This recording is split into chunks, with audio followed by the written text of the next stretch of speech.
वासुदेवं येनाथ नारायण वासुदेवं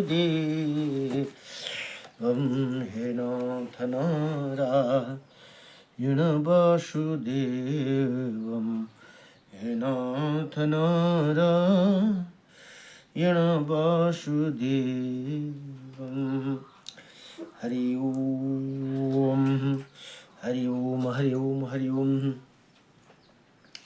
हरि ओम स्वस्ति श्री गणेशाय नमः। ओम श्री वेद सरस्वती नमः। ओम श्री वेद पुरुषाय नमः। ओम श्री मातृपितृ चरण कमलेभ्यो नमः। ओम श्री गुरु चरण कमलेभ्यो नमः। ओम समस्त कुलदेवता चरण कमलेभ्यो नमः। ओम समस्त पितृदेवता चरण कमलेभ्यो नमः।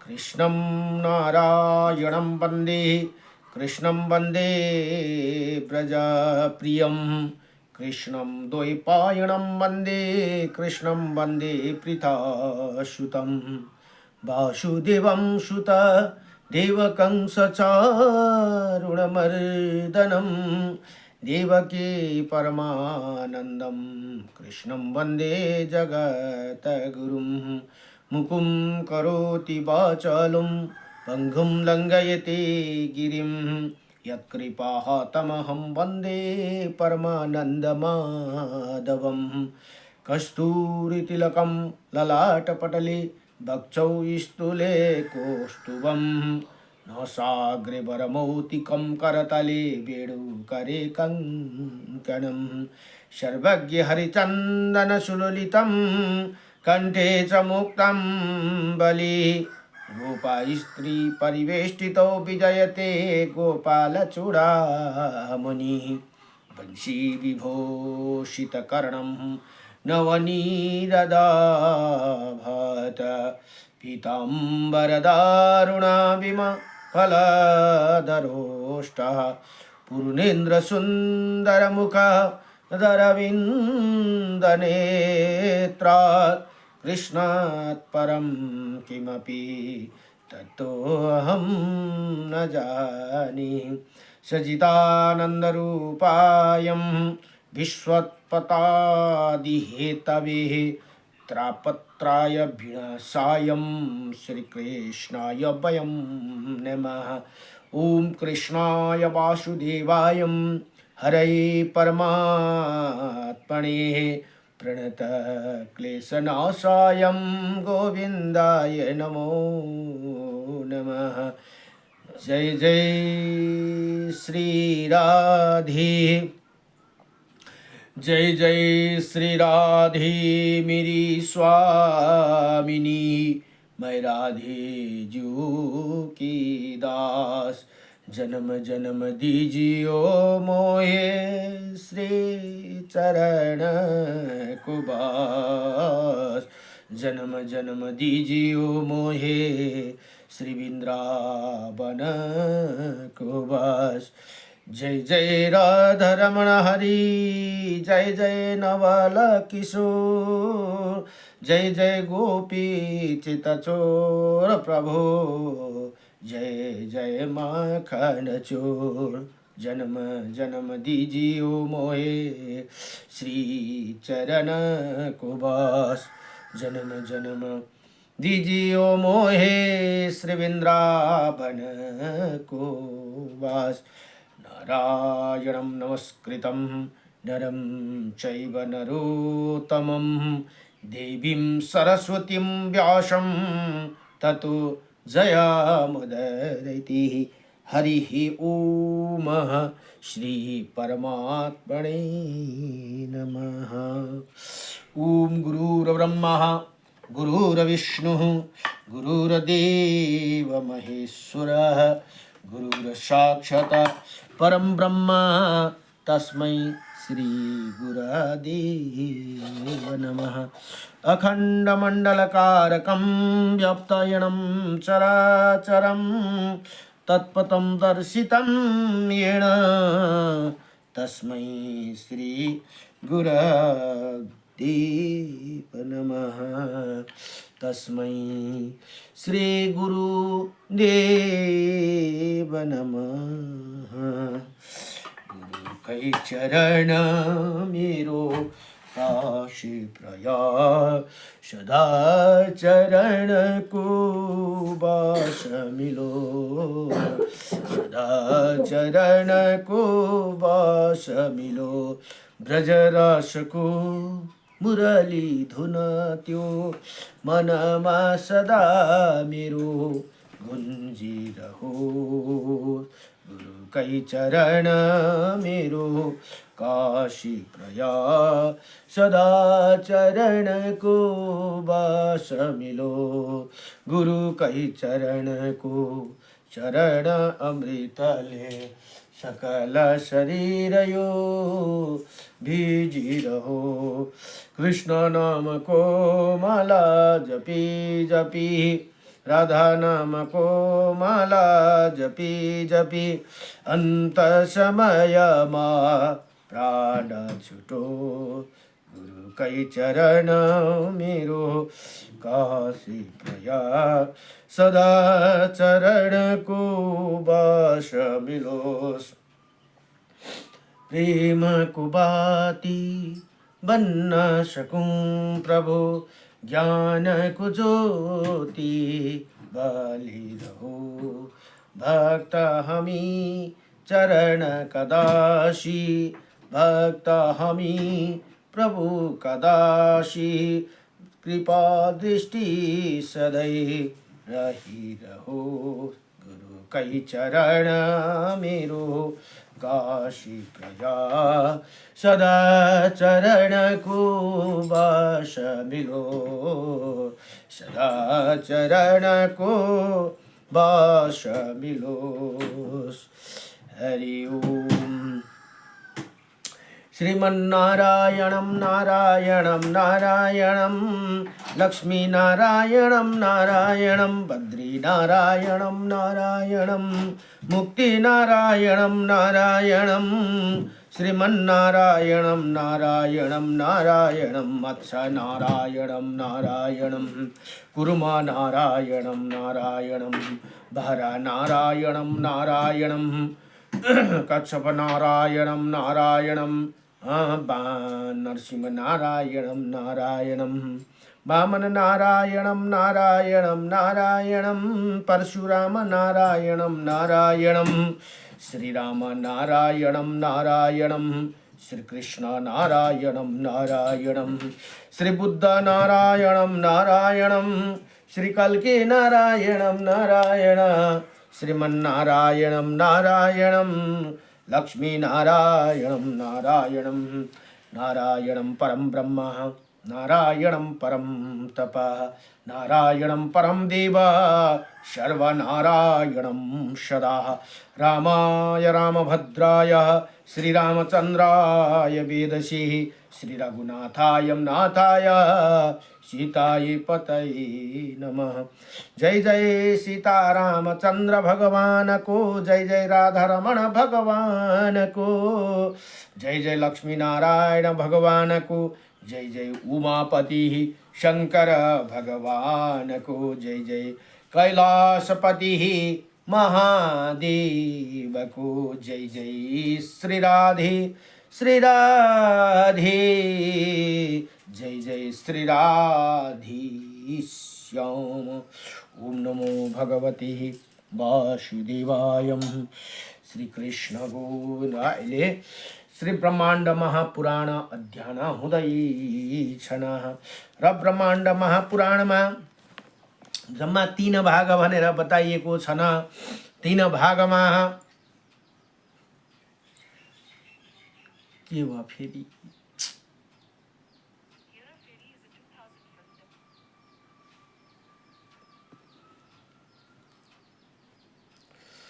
श्रीमन्नारायणं नारायणं नारायणं, नारायण नारायण नारायण नारायणं, लक्ष्मी नारायणं। यहाँ 3 भनेर बताइएको छ जम्मा। पूर्व भाग, मध्य भाग र उत्तर भाग गरेर 3 भाग छन् भने 156 अध्याय र 12,000 श्लोक भनेर बताइएको छ। नमो भगवते वासुदेवाय। र हिजोसम्म 49 अध्याय हिजो सक्यो भने आज 50 अध्याय अथवा 50 अध्यायको प्रसङ्गमा श्री ब्रह्माण्ड महापुराणको मध्य भागमा तृतीय उपोदघातपादको अध्याय 50 सागर का ओर्व ऋषि के आश्रम में गमन जाना भनेर यहाँ बताउनुहुन्छ। अब यहाँ भन्नुहुन्छ जैमिनी ऋषि बताउनुहुन्छ। जैमिनी ने कहा इसी प्रकार राजा सागर साक्षात दूसरे धर्म के समान पृथ्वी का विधिवत पालन करने लगा भनेर यहाँ बताउनुहुन्छ। स्वस्थ इंद्रियों वाले उसी राजा ने यी राजा राम भगवान का पूर्वज हुन् है। सागर राजा हुँदै हुँदै जम्मा 40 वंशमा राम भगवान जन्मेका हुन्। 40 वटा वंश हुँदै हुँदै आएर ब्रह्माजीबाट मारीच हुनुभयो। मारीचबाट काश्यप हुनुभयो। काश्यपदेखि छुटिएर अन्तमा सागर, त्यहाँदेखि असमञ्जस, त्यहाँदेखि भागीरथी हुँदै हुँदै अजबाट रघुबाट दशरथ, यसरी हुँदै राम भगवान आउनु भएको भनेर बताउनुहुन्छ। यहाँ राजा ने ब्राह्मण आदि को तथा सभी वर्णों को अपने अपने धर्म स्थापित करके नियम पूर्वक सबकी रक्षा की। सब वर्णों में प्रजा यथा श्रेष्ठ व्यवहार करती थी भनेर यहाँ बताउनुहुन्छ। सभी वर्ण अनुलोम रीति से उनके सम्मान अर्थों में क्रमशः प्रयुक्त होते थे, अर्थात विवाह एवं व्यवहार अनुलोम रीति से प्रचलित था भनेर। बडो दिव्य जस्तो पृथु राजाको टाइममा थियो राज्य त्यस्तै थिए रे सागरको टाइममा पनि। यी सागर राजा अयोध्या नगरीका राजा हुनुहुन्थ्यो पहिला, अर्थात उच्च वर्ण निम्न वर्ण र लकड़ी से ही विवाह, लड़की से ही विवाह कर सकते थे भनेर यहाँ बताउनु भयो। तथा निम्न वर्ण उच्च वर्ण का सत्कार कराते थे। उसी राजा द्वारा पृथ्वी का शासन करते समय वृद्ध पुरुष के रहने पर बालक की मृत्यु नहीं होती थी। जो वृद्ध हुँदा हुँदै बाबुआमा वृद्ध हुँदा हुँदै पुत्रहरूको मृत्यु हुँदैन थियो अरे। राम राज्यमा पनि यस्तै थिए, सागरका टाइममा पनि। अब अहिले के चलन छ भने अहिले त के बाबा आमा बुढा हुनुहुन्छन् भने छोराछोरी भर्खर जन्मेका पनि मृत्यु हुन्छन्, आदि वैश्य पनि मृत्यु हुन्छन्। त्यस्तो पहिला त्यस्तो थिएन अरे त्यो टाइममा भनेर यहाँ बताउनुहुन्छ। उस राजा के शासन करते समय तब राष्ट्रीय सम्मत प्रकार की बाधाओं से रहित थे। उसी राष्ट्र में चारों वर्ण भनेको चारों वर्ण का लोगों का अवृत अनेकों जनपद थे। जो वैश्य शूद्र ब्राह्मण क्षत्रिय वैश्य शूद्र यी 4 वर्ण भनेर बताइएको छ। तथा वो जनपद असंख्य घरों गांव तथा सैकड़ों विभागों युक्त और देश अधिक से अधिक आवासों युक्त थे भनेर यहाँ बताउनु भयो। अब उसी समय पृथ्वी पर कोई भी अनायाश्रिम सवर्ण ब्राह्मण क्षत्रिय वैश्य नहीं हुआ, अर्थात सभी सवर्ण लोग आश्रम धर्म का पालन करते। अपना अपना धर्म आश्रम को पालन गर्थे रे। ब्राह्मणले ब्राह्मणकै धर्मको पालन गर्थे भने क्षेत्रीले क्षेत्रीकै धर्म, वैश्यले वैश्यकै धर्म र शूद्रले शूद्रकै धर्म पालन कराते थे भनेर यहाँ भन्नुहुन्छ। कराते हैन, पालन करते थे। प्रजाओं का सब वर्णों में किसी का कार्य प्रारंभ फलदायी होता था, अर्थात जो कार्य प्रारंभ किया जाता था वही बीच में ही समाप्त नहीं होता था। त्यो कार्य पूरा भएर मात्रै पूर्ण हुन्थ्यो रे। उसे अश्वस फल अब यस फल प्राप्त होता था। सब मनुष्य अपने उचित कर्मों में कर्मों को ही प्रारंभ करते थे। उसी समय मनुष्य पुरुष से युक्त कर्म ही किया करते थे, अर्थात धर्म से ही अर्थ पैदा करते थे। धर्म गरेरै धर्मै तरफबाट अर्थ भनेको धन सम्पत्ति पैदा मतलब संचय गर्थे रे। तथा धर्म अनुसार ही अर्थ से काम में प्रवृत्ति होते थे। अतः उस समय सबसे धर्म अर्थ काम मोक्ष परक थे भनेर यहाँ बताउनु भयो। उसी राज्य अब ये 4 यो था व्यवस्था, धर्म अर्थ काम मोक्ष। धर्मबाट कमाएको अर्थले काम राम्रो काम गरेपछि मोक्ष हुन्छ भनेर यहाँ बताइनुहुन्छ। धर्म परायो भने कसैको नलुटी आफ्नो पसिना आफ्नो मेहनतले कमाएको पैसालाई चाहिँ धर्मको अर्थ भनेर भनिन्छ। धर्म भनेर कसैलाई नलुटी कमाएको पैसा चाहिँ अर्थ भन्ने सम्पत्ति भयो। त्यो अर्थले गरेको काम कुरोले हामीलाई मोक्ष प्राप्त हुन्छ। जुन हामीले सत धन दान गऱ्यौँ भने त्यही दानले हामीलाई मोक्ष परक थे भनेर यहाँ मोक्ष गराउँछ भनेर यहाँ बताउनुहुन्छ। उसके राज्य में नगर ग्राम ब्रज सब महान उत्सवों से युक्त रहते थे। प्रजा से सभी लोग एक दूसरे के प्रिय होने के कामना करते थे भनेर यहाँ एक दूसरे को कसैको दुश्मन थिएन रे, प्रिय थिए रे सबैजना भनेर यहाँ बताउनुहुन्छ। तथा सभी लोग राज्य भक्ति से युक्त थे। उसी राजा के राज्य में कोही भी मनुष्य निंदित कसै एक अर्कालाई निंदा गर्दैनथे रे। अभिशाप्त दारिद्र अथवा रोगी नहीं था। प्रजाओं में कोई लोभी अथवा कृपण नहीं था। लोभी कोई धूर्त थिएनन् रे। सभी मनुष्य दूसरों को गुणों से प्रेम करने वाले थे तथा सदा चाहते रहते थे कि उनमें कोई सम्यक करके तथा सभी अच्छी विद्याओं को अच्छी आदतों का आदर करने वाले थे भनेर यहाँ बताउनुहुन्छ। नित्य गुरुओं को अपने से बड़ों को प्रणाम करने वाला संस्कारी वाला गुरु को अथवा आफूभन्दा बड़े लोगों से प्रणाम सधैँ आदर सत्कार गर्थे अरे, प्रणाम करते अरे भनेर यहाँ भन्नु। सभी लोग पर निंदिता सभी लोगों पर निंदा से डरते थे। कसैको निंदा गर्नु अगाडि डराउँदाखेरि हरे। तथा सबै नित्य अपनी पत्नी से ही रमण करते थे। दूसरा का पत्नी परनारी भोगी नै थिए। अर्काको पत्नीलाई कसैले नजर लगाएर हेर्दैन थियो अरे, आफ्नै पत्नीमा रमाउँथे अरे भनेर यहाँ बताउनुहुन्छ। स्वभाव से ही दृष्टि दुष्ट से संपर्क से दूर रहते थे। कोई दुष्ट को संगत गर्दैन थिए रे तथा धर्म में तत्पर रहते थे। उसी राज्य में प्रशासन करते समय सब प्रकार को लोग आस्तिक थे। आस्तिक भनेको भगवानमा सबै आस्था राख्नेवाला थिए भनेर यहाँ आस्तिक र नास्तिक भनिन्छ। नास्तिक भनेको चाहिँ अधर्म र आस्तिक भनेको चाहिँ धार्मिक। इसी प्रकार उसी राजा सागर ने अपनी भुजाओं का बल पर अपने प्रताप से पृथ्वी को अर्जित किया था भनेर यहाँ बडो दिव्यसँग बताउनुहुन्छ।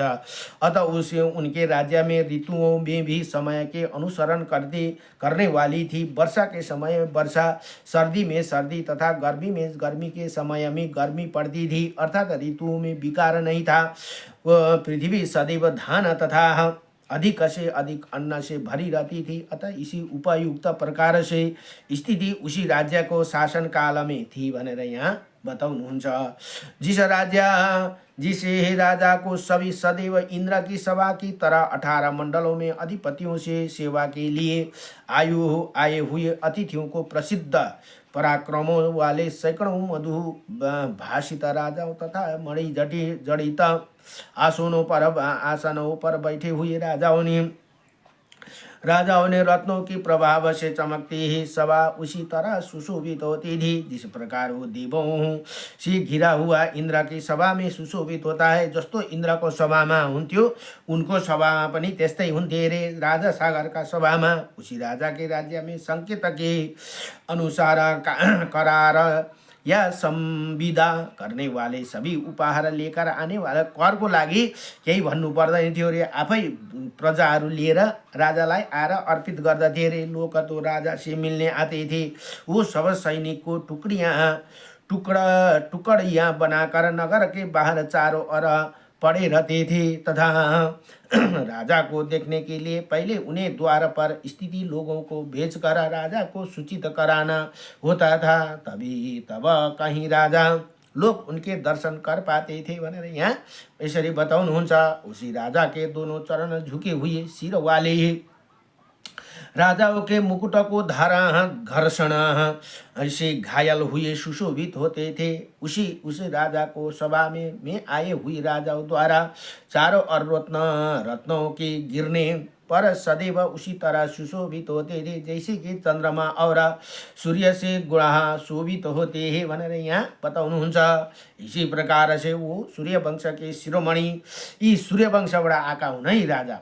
शिरोमणि सूत्र शत्रुओं का, किनभने भगवान राम सूर्य वंशमा आउनुभयो भने भगवान कृष्ण चंद्र वंशमा आउनुभएको, तथा दमन करने वाला राजा सागर जिसे पर अन्य किसी का शासन नहीं था, ऐसे पृथ्वी का शासन करते थे। इसी प्रकार पृथ्वी का पालन करते हुए राजा के पुत्र का मुख देखने का आनंद नहीं मिला।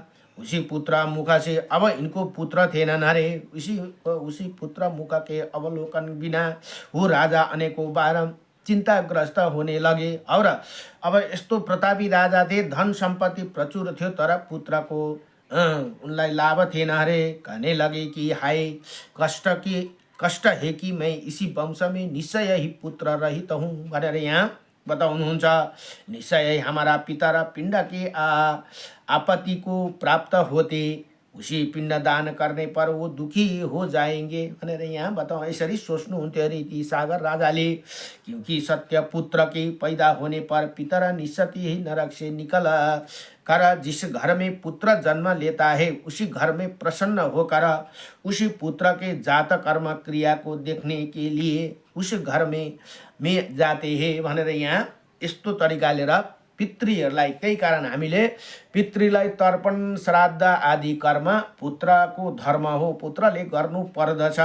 प्रत्येक पिँढीमा घरमा पुत्र भयो भने पितृहरू आउँछन् अरे, उसको सबै कुरा कर्म हेर्न। अब पहिला वर्तमानदेखि कर्म हुँदै हुँदै 16 संस्कारको कर्म हुन्छ, ती कर्म हेर्न पितृहरू सबै आउँछन् अरे भनेर यहाँ बताउनुहुन्छ।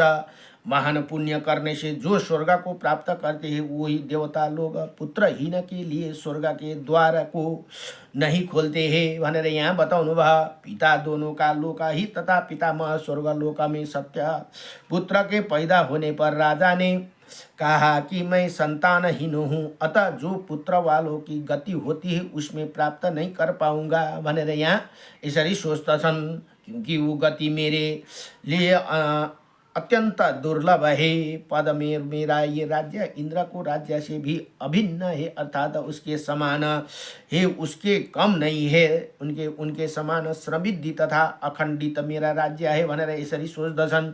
मैं जिस पुण्य से इसी राज्य को प्राप्त किया, वो अब इसी लोक में निष्फलता के प्राप्त कर रहा है। पुत्र के बिना ये सब बेकार है, ये सिंहासन भनेर यहाँ बताउनुहुन्छ। अब जात कर्म संस्कार के पुत्र को पैदा होने पर पिता उसके गोद में लेकर उसका जिभा पर शहद और घी से सोने, यो पनि एउटा कर्मै है।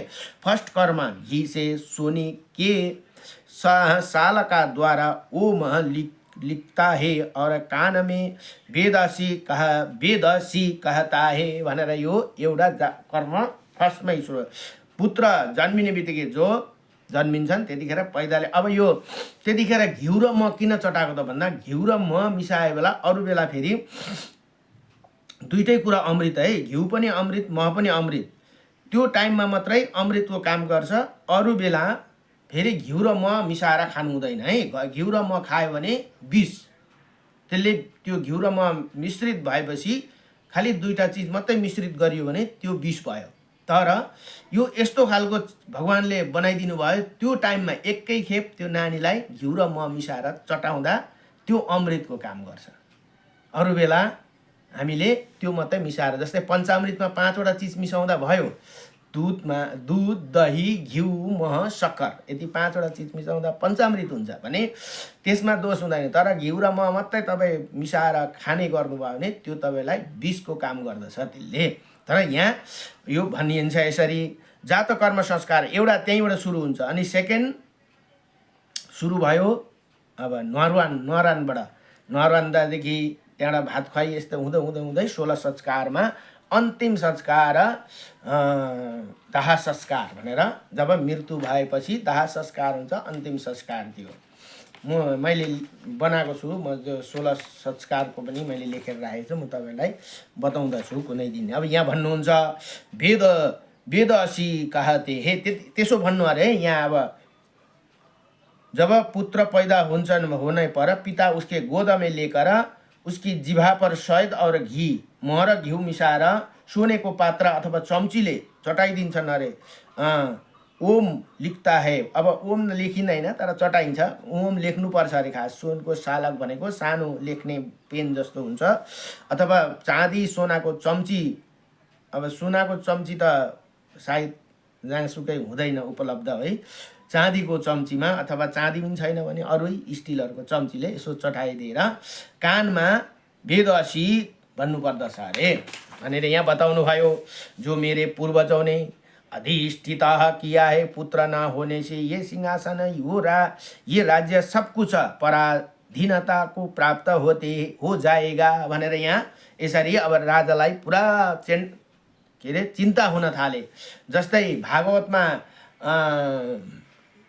के अरे उसको कथा आउँछ महात्म्यमा, धुन्धुकारीको पितालाई त्यस्तै भएको थियो र पुत्र दिन्छु तर पुत्रले सुख दिँदैन भनेको थिए, तर पनि होस् जस्तै भए पनि मलाई पुत्र चाहियो भन्दाखेरि पुत्र त्यो जुन महात्माले दिएको फल ल्याएर आफ्नो पत्नीले खाइदिएको थियो भने त सत्पुत्रै जन्मिन्थे, तर कुपुत्र जन्मेका कारणले उनले बडो दुःख पाएका कथा हामीले भागवतमा सुन्ने गर्दछौँ महात्म्यमा। त्यस्तै यहाँ भन्नुहुन्छ इसलिए महर्षि ओर्व के आश्रम, अब महर्षि ओर्व भन्ने हुनुहुन्थ्यो, आश्रम में पुत्र के लिए पत्नी सहित जाकर मैंने उन्हें प्रसन्न करूँगा भनेर यसरी राजा सागरले सोच्नु भयो अरे। वहाँ जाकर उनके ये बात बताकर कि मैं पुत्रहीन हूँ उसके कहूँगा, हे महामुनि आप जो कहेंगे वो करूँगा, इसमें संदेह नहीं है, अतः मुझे पुत्र प्राप्ति का उपाय बताइए भनेर यहाँ ओर्व ऋषि का पास जानुभयो रे। इसी प्रकार मन और विचार कर ये कृत्य के जानने वाला राजा सागर ओर्व आश्रम और जाने को तैयार हुए। उसके बाद श्रेष्ठ मंत्रियों के राज्य व्यवस्था को सौंपकर भारिया के साथ भने को आफ्नो पत्नी के साथ रथ पर चढ़कर आनंद के साथ चल दिए। फिर मेघ के नाद का संदेश पैदा करने वाला रथ को घोष के साथ मार्ग में चकित आंखों वाले श्रीखंडियों द्वारा देखे जाते हुए चलने लगे। मार्ग में अपनी दोनों पत्नियों को, दुईटा पत्नी थी ना, हिजै नाम बताए पत्नी को कटकटी लगाकर देखते हुए एक केशिनी थी, थोड़ी ही देर में उसी को मुख करके वो जड़ा उड़ जाए रहे मोर के दिखते हुए जा रहे थे। मार्ग में पुष्प और फलों से लदे हुए वृक्षों को देखकर वो बहुत प्रसन्न हुए। फिर उसी तपोवन में पहुँचे, जो तपोवन में कोमल पुष्पों से स्वादिष्ट फूलों, हरी घास से युक्त मैदानों, बहुत चमकने पत्तों वाले छायादार वृक्षों के युक्त पर्वतों से चारों ओर ढका हुआ था। वो आम के आगे वाले पत्तों से स्वाद को मधुर कंठ से बोलती हुई कोयली के ध्वनि अथवा आवाज कानों से आनंद पैदा करने वाली ध्वनियों से सम्मत दिशाओं गुंज रही थी भनेर यहाँ बताउनुहुन्छ। वो तपोवन सभा जहाँ ओर्व ऋषि हुनुहुन्थ्यो त्यो वनमा ऋतुओं के पुष्प से युक्त भ्रमर से मंडित था। वहाँ फूलों के गुच्छा ये झुकी हुई शाखा वाले वृक्ष थे। बंदरों के झुंड से सैकड़ों वृक्ष लदे हुए थे। वो तपोवन उन्मत्त होकर नृत्य करते हुए मोर पपी हो कि कुंजते पंछियों के युक्त था। वो तपोवन गीता गाती हुई विद्याधर वधुओं के गीतों से सुंदर और मन को हरने वाला था। उसी वन की गुफाओं में सचरण करती हुई किन्नर युगल के सुशोभित थी। वो तपोवन हंस, सारस, चक्रवाक, चकवा, चकवी, कारंडव, बतख, तोता आदि और सुंदर सरोवर से अवृत सरोवर से घिरा हुआ था। उसी सरोवर में कमल, कहर, कुमद और उत्पल सब प्रकार के कमल थे, जिसके स्पर्श कर चलती हुई मंद मंद हवा से समस्त दिशाएं सुगंधित थी। इसी प्रकार गुणों से युक्त तपोवन को प्राप्त कर रथ से चलते हुए राजा ने अपने हर्ष को प्राप्त किया। सबके इसके बाद उपशांता नया श्रीमान राजा सागर उसी आश्रम में मंडल में पहुंचकर दोनों पत्नियों के साथ रथ से उतरे। उसके बाद भाविता आत्मा वाले पृथ्वीपति वो राजा सागर ने जाने वाला भृत्यगण विश्राम करे और जाने वाला ऐसे कहकर आश्रम में पहुंच गए। तब उसी राजा ने शिष्यों से सुना कि महर्षि नित्य क्रिया कर रहे हैं। तब विनीता आत्मा से राजा सागर मुनि ही को देखने के आश्रम में प्रविष्ट हुए। ऋषियों से घिरे हुए मुनियों के मध्य में बैठे हुए ओर्व ऋषि मुनि राजा ने अपनी पत्नियों सहित प्रसन्नता के साथ प्रणाम किया। प्रणाम किए हुए राजा को प्रतापवान ऋषि ओर्व ने बैठो इसी प्रकार ये प्रेम के साथ आदेश दिया।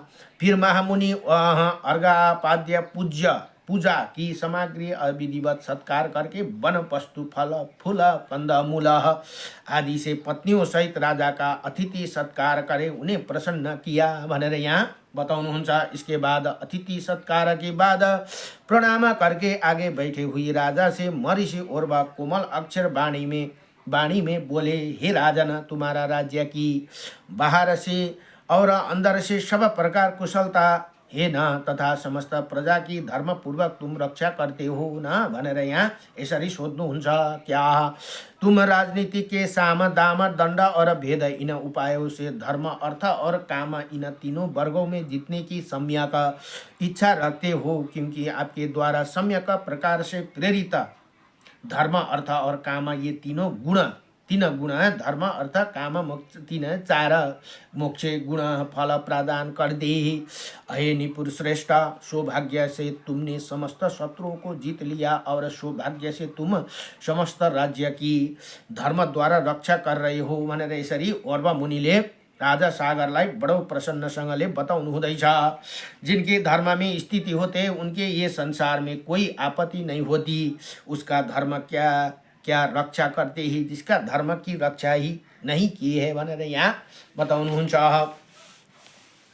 अब यहाँ पहले मैं सुना था कि सकल पृथ्वी को जीतकर बलवान अपने विवाह करा अयोध्या नगरी को प्राप्त किया भनेर यहाँ बताउनुहुन्छ। हे राजन, राजा का तो यही परम धर्म है कि वो प्रजा का पालन कर रहे तथा प्रजा पालन करने से ही राजा लोग इसी लोक और परलोक में सुखी होते हैं भनेर यहाँ बताउनुहुन्छ। राजाको धर्मको विषयमा यहाँ राज्य वालाले के गर्नुपर्छ त भन्दा त्यो पनि एउटा हामीलाई शिक्षा हो है।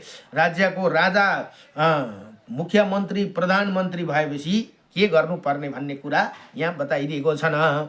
सुखी होते वो सब आप हे राजन, राज्य का भरण पोषण छोड़कर पत्नियों सहित मेरे पास आए हो। मुझे बताओ, अब तिमीले आफ्नो राज्यलाई पनि छोडेर मेरो पासमा आएको छौ के कारणले भनेर यहाँ बताउनु भयो। अब जैमिनी ऋषि बताउनु इसी प्रकार मुनि के द्वारा कहे पर वो श्रेष्ठ राजा सागर हाथ जोड़कर उन मुनियों से बोले भनेर यहाँ बताउनुहुन्छ। अब यति भनेर इसी प्रकार श्री ब्रह्मांड महापुराण को वायु प्रोक्त मध्य भाग में तृतीय उपोदघात पाद को 50वां अध्याय सागर और ओर्व ऋषि के आश्रम गमन का प्रसंग भनेर यहाँ बताउनुहुन्छ। नमो भगवते इति भनेर अथा श्री ब्रह्माण्ड महापुराणको 50औं अध्याय सम्पूर्ण भयो। नमो भगवते वासुदेवाय कृष्णाय वासुदेवाय हरे परमात्मने प्रणत क्लेशनाशाय गोविन्दाय नमो नमः।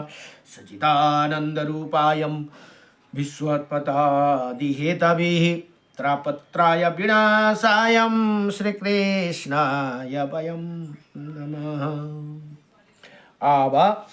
अब यहाँ 51 अध्यायमा असमंजस का त्याग भनेर यहाँ बताउनुहुन्छ।